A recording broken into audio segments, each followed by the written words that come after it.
Bismillah, Assalamualaikum warahmatullahi wabarakatuh. Alhamdulillah dan katsiran thayyiban mubarakan fih kama yuhibbu rabbuna wa yarda. Asyhadu an la ilaha illallah wahdahu la syarika lah wa asyhadu anna Muhammadan abduhu wa rasuluh. Allahumma shalli ala Muhammad wa ala ali Muhammad. Alhamdulillahilladzi bi ni'matihi tatimmus shalihat. Alhamdulillah, pertama-tama kita bersyukur kepada Allah Subhanahu wa taala. Lagi-lagi kita terus merasakan nikmat yang begitu banyak. Di antara nikmat yang patut kita syukuri adalah nikmat iman, nikmat Islam, dan tentunya adalah kesehatan yang kita peroleh di hari ini, sehingga kita masih terus bisa menghirup udara dan juga kita masih bisa melakukan amalan ibadah yang berpindah dari amalan ibadah yang satu ke amalan ibadah yang lain. Salawat serta salam semoga senantiasa tercurah kepada Nabi Muhammad sallallahu alaihi wasallam beserta para istri-istri beliau, para sahabat-sahabat beliau, para tabi'in, para tabi'ut tabi'in, dan semoga kita senantiasa istiqomah dalam menjalankan di atas sunnah Nabi Muhammad sallallahu alaihi wasallam. Alhamdulillah, kembali kita membahas rangkaian dari pengajian kita di pembahasan HPT, yaitu di bagian rukun iman. Ya, sekarang masuk pertemuan yang ke-25 ya, 25. Terakhir sekarang kita di penghujung tahun ya, di Masehi, tanggal 28 Desember kita ngaji itu terakhir di pelajaran ini di 19 Oktober ya. Udah lama ya. Udah lumayan lama liburnya, kosongnya. 19 Oktober terakhir pertemuan ke-24. Lagi-lagi kita masih di bab rukun iman yang kelima. Ya, karena rukun iman yang kelima ini yang paling panjang daripada keimanan yang lain, rukun-rukun yang lain. Yaitu rukun iman kepada hari akhir. Ini rangkaiannya panjang. Kita sudah bahas waktu itu bagaimana seorang itu meninggal, kemudian bagaimana alam barzah ya, pemisah, barzakhun, surat Yasin ya. Barzakhun itu memisahin antara alam dunia dengan alam akhirat, tapi belum masuk akhirat, makanya alam barzakh namanya.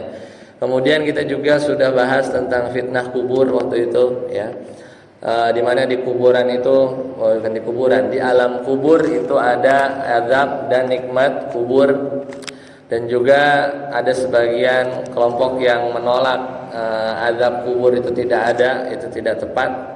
Barulah dimulai dari tanda-tanda kiamat. Ya, tanda-tanda kiamat ini dibagi dua.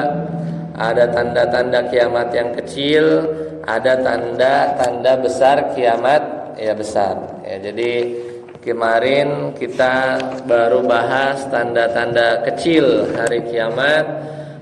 Baru masuk ya, di Oktober kemarin baru masuk tanda-tanda besar hari kiamat. Yang pertama apa? Dajjal. Ya, pertama Dajjal. Kemarin udah beres ya. Di bulan Oktober lalu kita bahas tentang Dajjal ya, mulai dari ciri-cirinya. Kenapa dinamakan Dajjal? Itu asal katanya dari Dajjalun, artinya dusta ya, artinya dusta. Dia punya gelar ya, dia punya gelar sama kayak gelar Nabi Isa ya, disebut Al-Masih, tapi kalau dia Al-Masihud Dajjal ya, kita berminta tolong dari fitnah Dajjal di akhir tasyahud akhir kita kan. Wa fil fitnatil Masihid Dajjal, dinamakan Al-Masih Ad-Dajjal karena dia mamsuhul ain. Kenapa dia punya gelar Al-Masih kemarin? Karena dia mamsuhul ainil yumna, karena Al-Masih mata kanannya itu tertutup.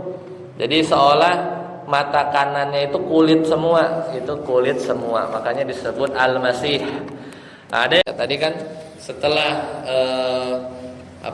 Dajjal turun ya, dia nggak bisa masuk ke kota Mekah Madinah. Ternyata dia keliling-keliling sampai Damaskus, ketemu Nabi Isa, dia lari ke Baitul Maqdis. Tugas pertama Nabi Isa adalah ya tadi memimpin pasukan membunuh Dajjal. Kemudian tugas kedua, Nabi Isa itu punya tugas kedua, yaitu kata Abu Hurairah radhiyallahu anhu bahwasanya Nabi SAW bersabda, Walladzi nafsi biyadih, kata siapa? Kata Rasulullah SAW, demi zat yang jiwaku berada di tangannya, ya, la yusikanna an yanzila fikum ibnu Maryam hakaman adlan.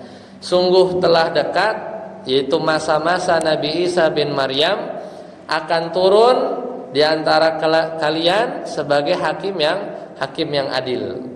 Fayaksiros saliba, maka dia akan hancurkan, memusnahkan semua salib. Wa yaqtulul khinzir, dan Nabi Isa akan membunuh babi. Wa yadha'al jizyah, dan akan menghilangkan jizyah. Nah, apa hikmahnya? Nabi Isa turun dari langit, ya, lalu diturunkan kembali, kan diangkat kan, di kisah yang panjang, kejar-kejar juga sama orang Yahudi juga, ya, orang Yahudi, ya. Kemudian kembali lagi di muka bumi untuk menyelesaikan perdebatan dari zaman Nabi Isa sampai akhir zaman. Apa kontroversialnya? Yaitu apakah Isa anak Allah atau bukan? Kan berdebat, ya. Maka selesai. 3 kelompok umat yang berselisih, ya, tentang Nabi Isa. Yang kaum Yahudi pertama, yang bilang Nabi Isa adalah anak. Kemudian mereka mengatakan Maryam berzina, orang Yahudi kan kerjaannya. Dan Maryam kan dituduh berzina dengan seorang lelaki, namanya siapa? Yusuf An-Najjar. Itu tuduhan orang Yahudi. Lalu lahirlah Isa. Sehingga mereka menuduh Nabi Isa itu sebagai anak zina. Maka ini tuduhan yang keliru. Nah, kemudian mereka merasa bangga, ya, bisa membunuh Nabi Isa padahal orang yang diserupakan.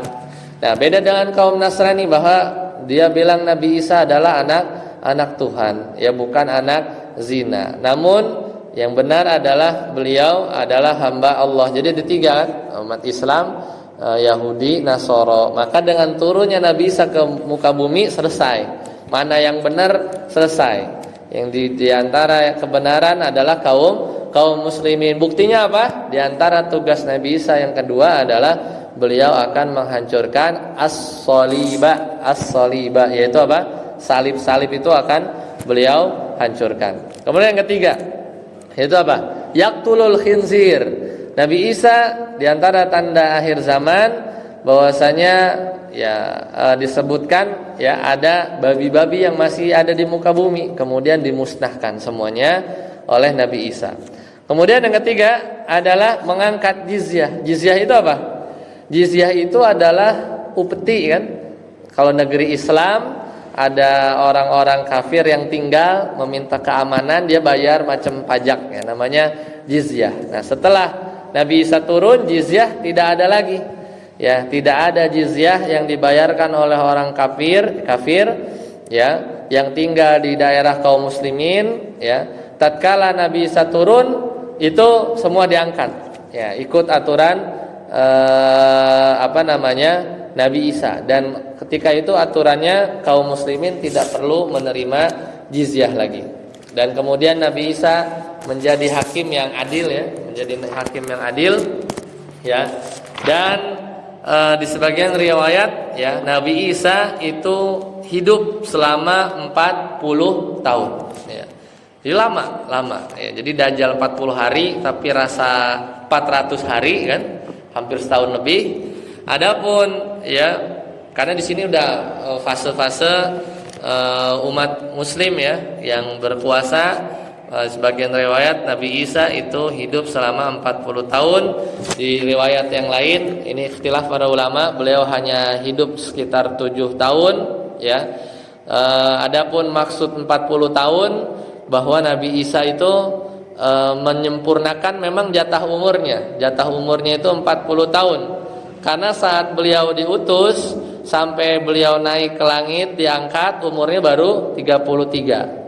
Ya, jadi untuk menjamak kedua pendapat ini, ada yang bilang 7 tahun, ada yang bilang 40 tahun, yang bilang 7 tahun, yang memang 7 tahun, yang bilang 40 tahun itu maksudnya 33 tambah 7. Jadi 33 keburu diangkat, kemudian turun lagi tambah 7 karena jatah umurnya 40 tahun. Ya, baru beliau wafat. Maka kata Nabi SAW, Ya, hadis ini sahih diriwayatkan oleh Imam Abu Daud. Fayamkusu fil ardi, kata Nabi, fayamkusu fil ardi arba'ina sana. Nabi Isa tinggal di muka bumi selama 40 tahun. 33 tahun waktu di bumi zaman Nabi Isa, gitu ya. 7 tahun zaman Nabi Muhammad SAW. Summa yutawaffa, kemudian Nabi Isa meninggal. Ya, di bumi berarti. Fayusalli alaihil muslimun, maka orang-orang muslim itu mensolatinya, ya, orang-orang muslim itu mensolatinya. Itu diantara rangkaian yang terjadi Nabi Isa ya alaihissalam. Baik, sampai sini dulu ya. Insyaallah nanti kita lanjutkan karena agak panjang, yaitu setelahnya adalah Ya'juj dan Ma'juj ya. Nah, ini juga sedikit kontroversial ya, dan orang Ya'juj dan Ma'juj ini karena Nabi Isa udah habis, Nabi Isa udah meninggal, Dajjal udah wafat ya, orang Yahudi udah hilang semua ya kekuatan. Tapi nanti di akhir ya Ya'juj dan Ma'juj ini masih ada ya, dia adalah anak-anak keturunan Adam. Dia mereka sebagian riwayat bilang keturunannya Nabi Nuh ya. Muncul di zaman Nabi Isa, tapi nanti dikunci di zaman Zulkarnain ya, sebagaimana di surat Al-Kahfi. Cuman ini banyak ya, ada ciri-ciri fisiknya ya, dan nanti dia akan dikeluarkan kembali ya di akhir zaman ya. Sampai sini dulu, semoga bermanfaat ya. Kita akhiri, subhanakallahumma bihamdika asyhadu an la ilaha illa anta astaghfiruka wa atubu ilaik. Assalamualaikum warahmatullahi wabarakatuh.